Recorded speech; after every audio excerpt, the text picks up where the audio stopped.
Welcome to ESG Decoded, where we navigate the evolving landscape of environmental, social, and governance, ESG. Join me, Amanda Hsieh, and Erika Schiller as we explore the intersection of sustainability, innovation, and ethical leadership. Welcome to ESG Decoded. I'm your host, Amanda Hsieh today, and I'm so excited to have Shamina Singh, the founder and president of the Center for Inclusive Growth, the social impact hub of Mastercard, on the podcast with me. Shamina also serves as the executive vice president of sustainability at Mastercard. And recently, under her leadership, the Mastercard Center for Inclusive Growth was named one of Fast Company's most innovative companies in 2024 in the corporate social responsibility space. I think today's episode will have something for everyone. As we were prepping for this episode, I thought this episode could probably be an hour or 2 hours. There's so much to talk about, but we're just going to obviously keep to our typical format, try to keep it within 30 minutes and just get a little, I guess, as much as we can out of Shamina in that 30 minutes. So Shamina, welcome to the podcast. Thank you so much. Thanks for having me here, man. I'm glad to be here. Shamina, let's start off a little bit. And do you mind telling our listeners about the Mastercard Center for Inclusive Growth? Sure. We founded the center 10 years ago with a simple objective, and that was to do well by doing good. Mastercard, I think, as a company, but certainly as the center, we realized that financial success for Mastercard relies on success for consumers and citizens around the world. And so really linking the well-being of society to the financial and the healthy success of the company was what the center does. In a nutshell, we leverage Mastercard's assets like capital, like technology, like data, like our expertise in service of people and the planet. And over the last decade, we've been focused on three main areas that really align with Mastercard's expertise. And those areas around financial security / financial inclusion. And that's really about economic resilience and economic mobility for workers and individuals. And to that end, we've reached more than 4.5 million workers. And we focus on small businesses to support their resilience and growth. As of 2023, we've helped about 40 million small businesses connect to resources, services, and tools. And then we focus on impact data science, which is really designed to help build the data capacity for social sector organizations so that they can realize the power of AI and data. We've worked with about 2,000 service organizations, meaning organizations that help social sector organizations realize the power of data. But it's becoming more increasingly a focus because our employees,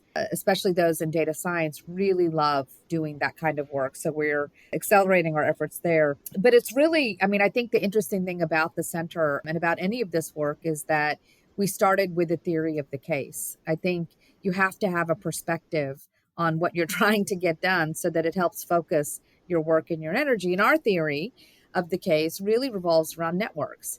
If you think about Mastercard, the company is basically a network that connects buyers and sellers who may not know each other. And that happens in 210 markets around the world. It happens for 3 billion cardholders. It happens for 100 million small businesses, merchants and small businesses. And so that network is a massive network.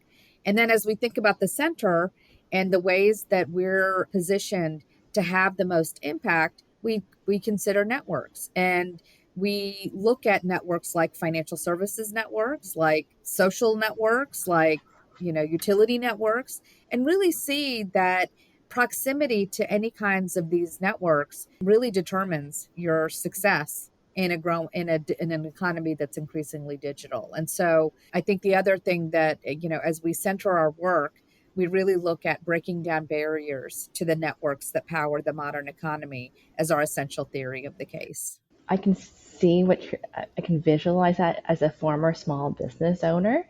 So before I joined ClimeCo, because they acquired my boutique ESG consulting firm where we also created this podcast. But that idea of having access to the networks that you need. So a lot of times, at least as a small business, we had an idea, we had a vision, we had solutions that we thought, but there were a ton of things that we didn't know about. A line of credit. We were very smart people. We were very knowledgeable in many things, but there's even some simple things, to other industries that we were like, what is this? So I think having access to those networks, whether it's social or resources, financial, digital, is so important, especially for small businesses that really power so many economies. Yeah, it's true. I mean, the thing is that, picking up on, that point of you as a small business owner and entrepreneur, we actually, as part of our small business work, launched a program called Strive. And that is our signature small business initiative because, like you, we talked to a lot of small business owners and tried to understand, you know, what were there, how could we be more helpful? So it wasn't even necessarily what are the barriers, but it's sort of like, how could the center and how could we, using Mastercard assets, unlock the potential, unlock the promise so that you can do your work? And you tell me, but small business owners globally told us they have two assets that they need help with. One is they want to know how to make more money, and two, they want to know how to save time and energy and focus on the things that they need to focus on so that they can do the work of the small business and make more money. And so, if you have those two things, knowing that time is your asset and financial access is your motivation, we built a program that focuses on three things. So, one is, how do we work with small businesses to get capital? So, how do we help get those loans and those lines of credit? Two, how do we help small businesses go digital? So, we know that if you go digital, you're going to save time and save money and bring much more efficiency to the process. And the third thing is, how do we help work with small businesses to grow their networks and their know-how? So access new markets, make more money, but access the know-how so that they know how to make more money. Meaning, how do we connect them to marketing agencies? How do we connect them to peers? How do we connect them to the training that they need? But doing it all in a way that is efficient, is fit for purpose, that is data driven so that we can iterate these things in real time and are delivered through channels where they actually make a difference. And so you tell me, Amanda, but that's sort of what our Strive program has become. And for the 40 million or so small businesses that we work with in the program, seems to be working. For the $100 million we've invested in over 20 countries around getting these programs to scale, it seems to be working. But again, lots of work to do. But I think just picking up on your origin story as a small business owner / entrepreneur, I just wanted to share a little bit about what we're doing in this space. I think you're spot on, Shamina. You're where those pain points are. Thank you so much for sharing all that information and also kind of the theory of change and what the main focus areas are for this Mastercard Center for Inclusive Growth right now. I am curious of, with everything that Mastercard does, how does Mastercard align economic or financial performance and the social impact part of it? Yeah, so it's an important question, and it's actually at the core of what we do. I started the conversation talking about the center was created with a very simple purpose to do well by doing good. But that's really the purpose of Mastercard's business strategy, is this connection to the business strategy and the impact that the company has in the world. And I've been here for 10 years, but legacy Mastercard has really been focused on financial inclusion as a core part of our business strategy, recognizing that the more people who can participate responsibly in the financial system, with things like regulated bank accounts, with, ways to use their phones to pay or their cards to pay or whatever, that ultimately, maybe not in the nearest of near terms, but over time, that's beneficial to MasterCard because it creates a larger pool of people that may or may not, potentially use digital payment, programs as a way to transact. And what we're finding is that indeed, and COVID certainly bore this out, that, the shift to digital is real and actually really necessary.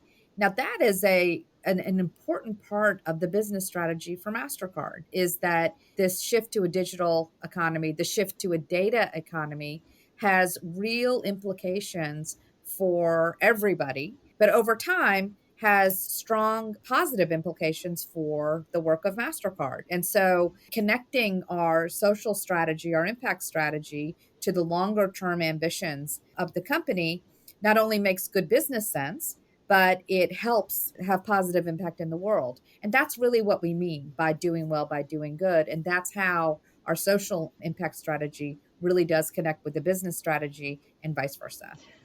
Thank you for explaining that.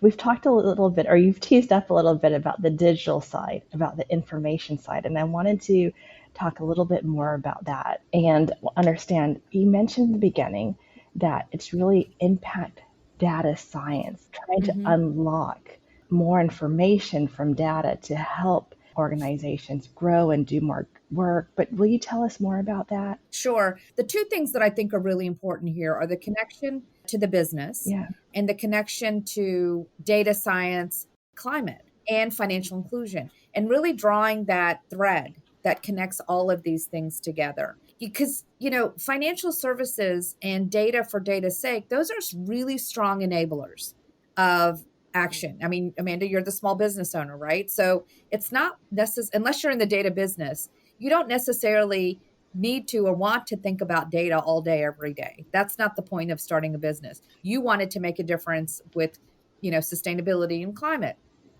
And I think that's the same thing here is that, because MasterCard powers transactions, of trillions of dollars, of billions of cards, and of, hundreds of millions of merchants, the data that, is produced around that is really important and has the capacity to make a really big difference in the world.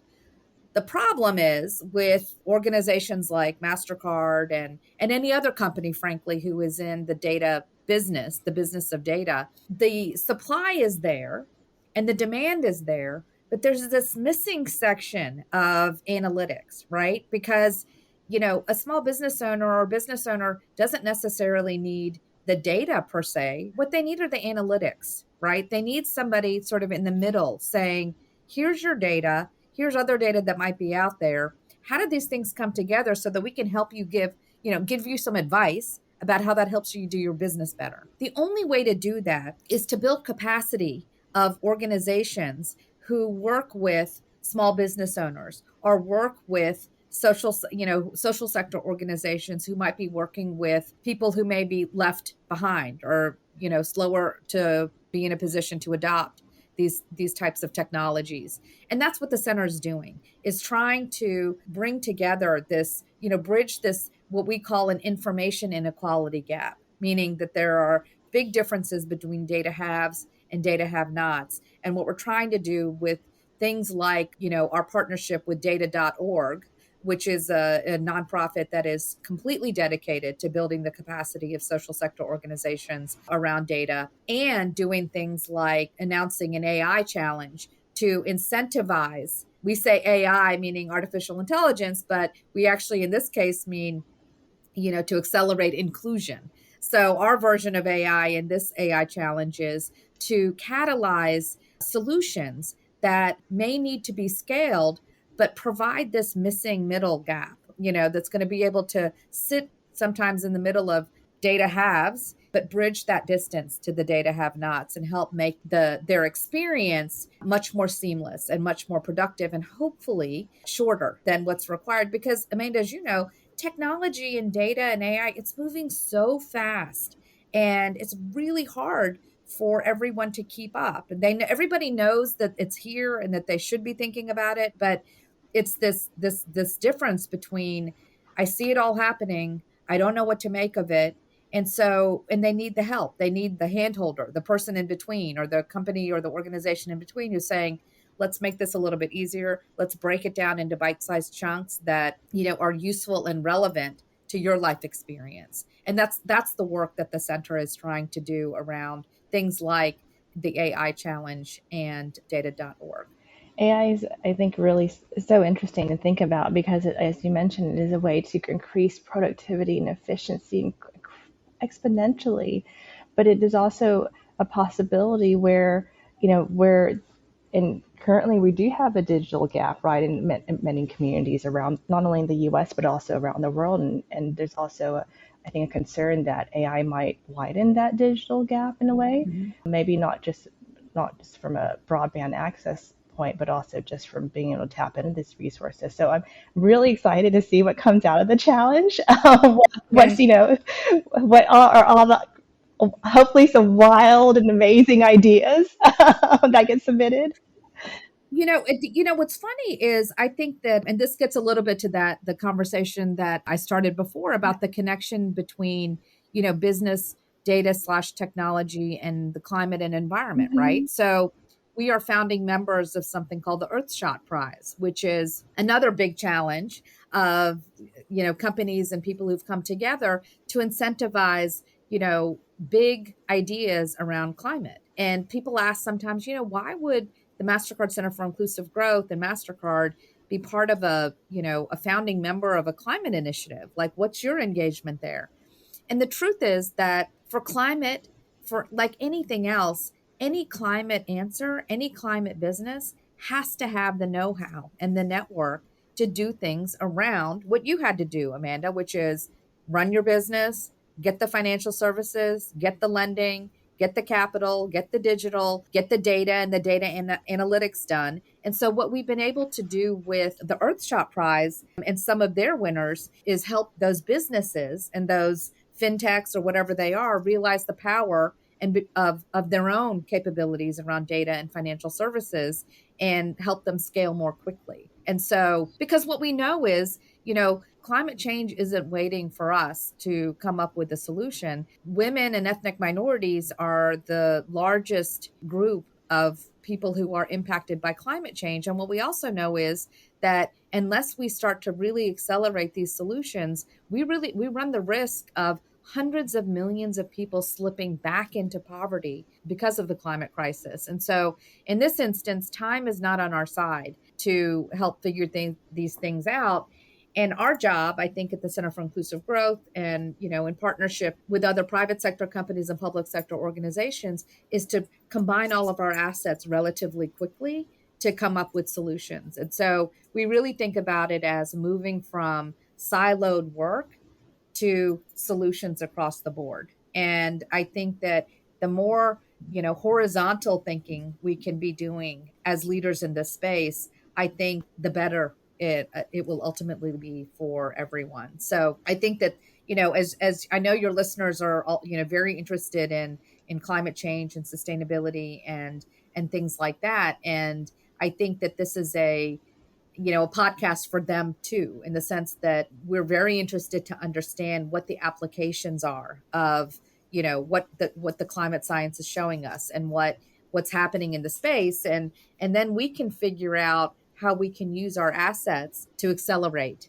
the change or enable the change or connect it to a bigger network of other companies doing similar things. But there are many examples around that I think are interesting. The thing that I would point to, I think your listeners to, is we have a climate smart innovation hub that we support. That's a collaboration between the Climate Innovation for Adaptation and Resilience Alliance, also known as CIFAR, CIFAR, and the center. And that's a place where we have worked with these organizations to bring together solutions, sometimes in the fintech space, sometimes in other spaces, but really try to bring these solutions together to release them more quickly. So if there is any interest from your listeners in getting involved with the CIFAR Alliance, with the Earthshot Prize, with any of the work that we're doing around climate change and sustainability, we'd also welcome that kind of engagement. That's amazing. I love how you talked about engaging horizontally, and I thought back to your original description of the center, which is really creating networks. And instead of going sticking in your silo, breaking those down and breaking those barriers and really expanding out and connecting and expanding your networks. Shamina, this has been fascinating. I know I only have you for like one more minute, and I wish I had you for 30 more minutes, but that will be another episode. But thank you so much for being on the podcast today and just sharing just a few highlights. And again, I know this is, I think, why it's fascinating. There's so much work that the center is doing and in these really important spaces that all connect. And I really think there is no financial resilience without climate resilience, kind of to your last point, right? You need both if you really want to survive and thrive. Exactly. Amanda, I think you and your listeners and the podcast is doing an amazing service to, people who want to be involved and are doing good work in the space, and people who are also still learning. And so I just thank you, Amanda, for including me in the discussion and for all of the work you're doing around ESG Decoded, and really hope to stay in touch. So thank you. Thank you, Shamina.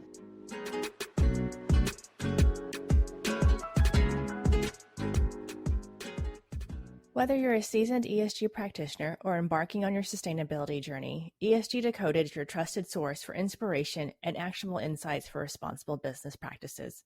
Subscribe on your favorite streaming platforms to be notified of new episodes drop bi-weekly on Tuesday mornings, and connect with us at ESG Decoded on social media or by visiting www.climeco.com.